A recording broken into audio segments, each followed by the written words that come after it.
Welcome to another episode of Davina's Recipes for Life. Here I'm going to show you another one of my favorites, which is the Bombay Sandwich. This is a totally unique kind of sandwich. You're not going to get it anywhere else. So let me tell you a bit about the sandwich. So the concept of a sandwich as we know today can be traced back to 18th century England. Trust England to bring something like this to India. So a sandwich can have any combination of fillings as desired. Mostly cheese and meat are the most popular, but due to the vast population of vegetarians, this Bombay Sandwich or Mumbai Sandwich, as a lot of people call it, became a very popular street food. Every time I pass by one of those sandwich vendors, my mouth starts watering. So this Bombay Sandwich uses a spicy chutney, that green chutney I showed you before, some boiled potatoes, aromatic spices, and melted cheese. And it is such a delicious snack to have, like after school, after work. So I'm going to show you how to make it. The first thing we're going to do is make the sandwich masala.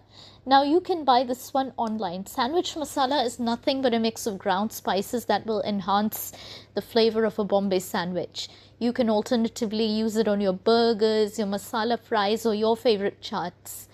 Some people make it at home. You can even buy it at some Indian supermarket or online, or otherwise you can follow this recipe. I usually use this one called Spice-za, this brand here you can see, but today I'm going to make my own to show you guys. To make your own sandwich masala, you will need a tablespoon of fennel seeds or sauf, 2 tablespoons of cumin seeds or jeera, 5 cloves or laung, 7 black peppercorns whole, which would be sabut kali mirch, 2 star anise or chakrafool or badiya they call it, 1 small stick of cinnamon or dalchini. Now along with that you'll also need a tablespoon of dry mango powder or amchur, as well as a tablespoon of black salt, kala namak or senda namak or sendo loon as they call it in Sindhi. I love that word actually. I'm a Sindhi, proud Sindhi. Okay, so now what you're going to do is add all the whole spices, the cumin, the fennel, black peppercorn, cloves, star anise and cinnamon into a low heat pan and just roast this in low heat until it's nice and fragrant and a little bit crispy. And then what you're going to do is grind this until you get a nice and fine powder, as I'm doing here. Now when it becomes like that, you can add in your black salt, mango powder and salt and mix everything together, and you're going to keep this aside until you're ready to use it for your sandwich or whatever you want to use it for. Next, you're going to prepare the chili mayonnaise. Here I have some egg-free mayonnaise or veganese as they like to call it, and in that I'm going to add in 1 to 2 tablespoons of chili garlic sauce. Again, mix everything well and then place it in the refrigerator until you are ready to use it. So before we get started on making our sandwiches, I'm just going to talk to you about a few things. The first thing will be the bread. So in India, they normally use a special kind of white bread called sandwich bread. That's the one I'm using here. Any kind of white bread would work just as well. Otherwise, you can even use healthier kinds of breads that are available these days, such as wholemeal bread, sourdough bread, gluten-free bread. So really, it's anything you like. The next thing we're going to talk about is the spread. In India and for any authentic sandwich, butter always works the best. Some people might use mayonnaise, but for this sandwich you'll want butter. And be generous with your spread, because that's what will make the sandwich nice and crispy.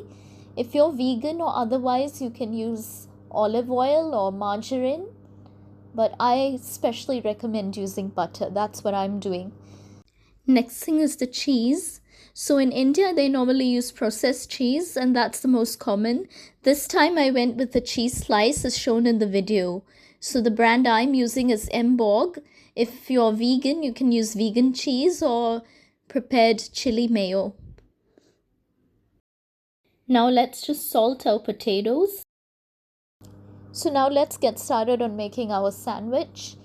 You're going to spread the butter on all sides of the bread, and then you're going to take 1 slice of bread and on one side spread green chutney, and again be generous with that. That's where all the flavor lies. That's really the star of the whole show. Next, you're going to layer on your potatoes. Now, I decided to chop them a little thin here. I mean, slice them a little thin, but you can do anything.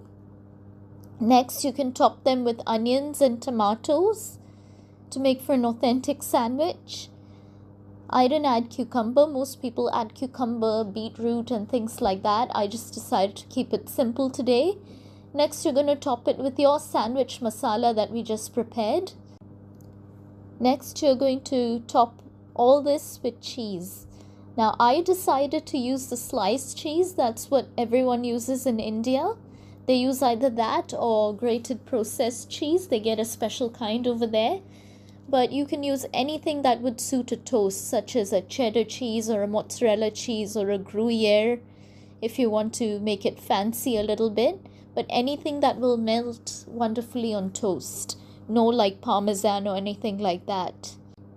Next, you're going to take another slice of bread and you're going to spread some chili mayonnaise on that one. Now, in this video, there was no cheese, so because I had to show some love to the cheese haters as well. You know, it's all about love here on my channel. So once you're done preparing your sandwich, you're going to close it and then again spread some butter and olive oil on the top, as I'm showing here. And you're going to place it in your hot sandwich press or equity toaster. Remember to preheat that beforehand. If you want, you can use like a normal toaster, but that might take a little longer, or you can use your griddle, but that will just make it a grilled cheese sandwich rather than an authentic Bombay sandwich. So you just want to get it nice and crispy. And the next thing that you're going to do is slide that out into a plate and cut it into your desired shape. I used the triangle shape, which is what you will get in Bombay. Otherwise, they cut it into really small pieces as well, small squares. That would work as well. Or you can even leave it whole. Now, if you see here, I have a cross section of the sandwich. You can see the melted cheese. You can see how generous the toppings look, the chutney, the potatoes and everything. And I can tell you that it tasted even better because I tasted it as soon as I made this video. After you're done with the sandwich, you're going to serve it with your choice of sauce as well as some masala French fries. Now in India, they use potato wafers or potato crisps on the side. I decided to level things up with masala French fries. So there we go. Bombay sandwich all ready and complete.